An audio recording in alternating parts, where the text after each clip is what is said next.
Hey everybody, welcome back to my YouTube channel. So today I am doing my henna and I use the color Cockabroon. What a lovely name. So it comes in a brick like this. I shall open it.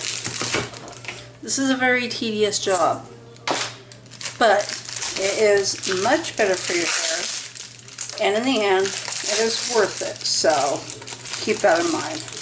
But it is a lot of work. So look at this beautiful brick. Ooh, it's like dripping. Not dripping, but breaking. So you take this part off. I have been doing this for a while. And this is the bar, which I'm going to cut. And they changed it because usually there are scores that you can cut from a lot easier. And it's 1, 2, 3, 4, 5, 6. But they did not do that on this one. So that should be funner. So first things first on what you need for henna. You need a bowl and a spoon you don't care about that you're going to throw away. And they don't recommend metal bowls. So I'm going to use this one from the dollar store and a wooden spoon. Because when I'm done with it, is going in the trash. You need a pair of gloves, which it came with. So when you're putting it in your hair, it does not stain your hands. A very sharp knife to cut. A cutting board. And then your henna brick, which I will divide into 6 squares. I will save 3 for next time because I am doing a touch-up. I did my full head of henna at least probably a year and a half ago. That you want your hair dry. So I did not wash my hair today. I'll wash it out later. So also you need plastic wrap. Well, you don't have to have it, but if you wrap your hair in plastic, it brings out highlights, natural highlights. So I like to, when I'm done, wrap my hair up really good in the plastic. And then I leave it on for about 5, sometimes 6 hours. You cannot overdo your hair in this. This is natural. So again, it is worth the fuss. It is very messy. So I'm going to bring you along bits and pieces on my henna. So I have my supplies here. I need a pan.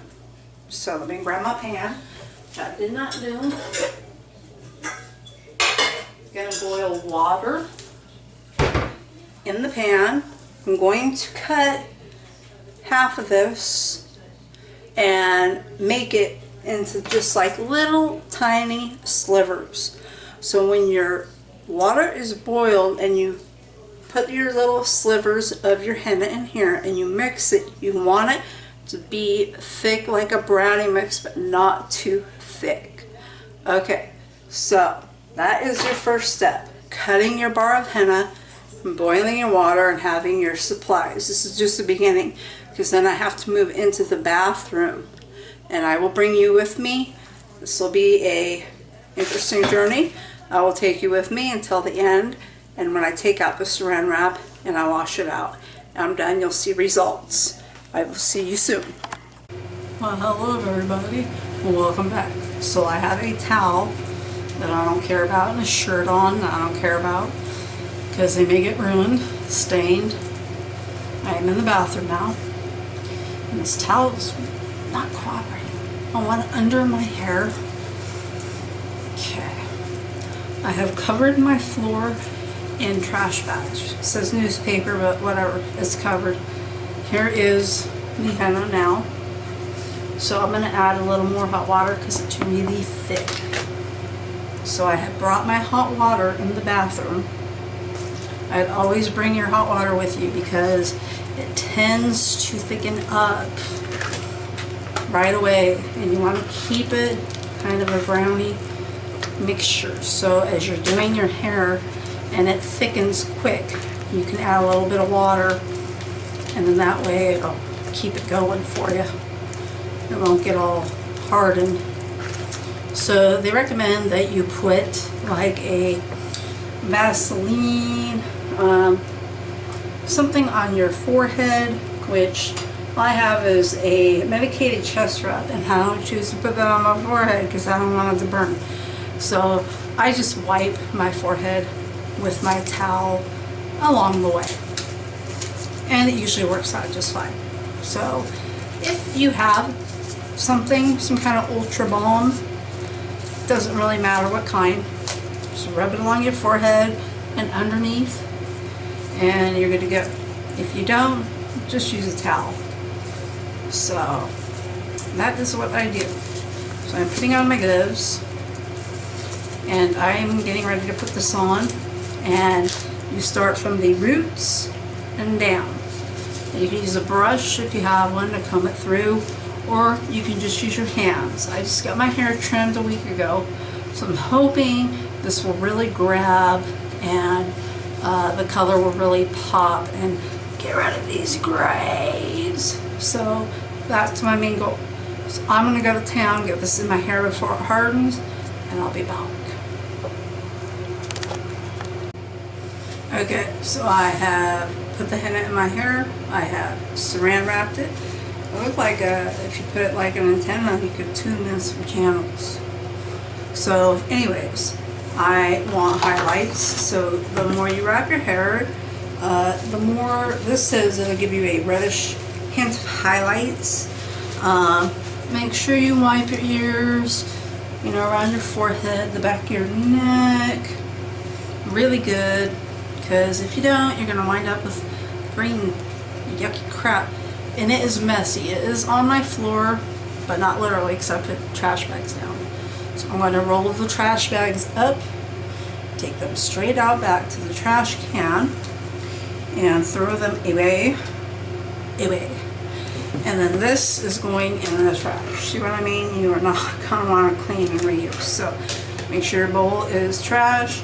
The pan is washable. So I will leave this in for at least 4 hours. We are at 120 almost. So around 6:30, I think. I have it on my shirt. Shake it off, and then just let it sit. Now mind you, it's going to feel a little hot. You can get a little sweaty, especially with this wrap on your head, but it just means it's working. So I will be back when I unravel this. Okay everybody, welcome back. It has been now like 6 hours, so my head feels like a brick. So I'm going to take this off and throw it away outside so I don't smell it. And look, it is like concrete. I look like a cartoon character. This is going to take a while to rinse, and after I rinse, I will come back and show you my finished hair. Let's hope for good result. No grays! Hello everybody. So I am in my room now, and I'm out of the shower obviously, and it came out pretty good. Now you will notice a lingering smell, but it's kind of an annoying smell. It's not horrible or chemical or anything, because there is no chemical, it's natural. I will probably repeat the process in about 4 months, depending on, oh thank you, when my grays and all that come back. But if you can see my roots and all that came out really good. I know it's wet, it's dark, a little hard to tell, but I am very happy with the end result, and I hope you guys enjoyed this video, and thank you for watching. By the way, after you do the henna, don't wash your hair again for another about 2 days. Let it set in a little bit, and yeah, so you just rinse it out. I shampooed and conditioned it, and then I won't wash my hair for like 2 days because it'll continue to grab whatever's left in the hair. So just a little pointer tip. So I hope you guys enjoyed. Thank you for watching. Have a great night.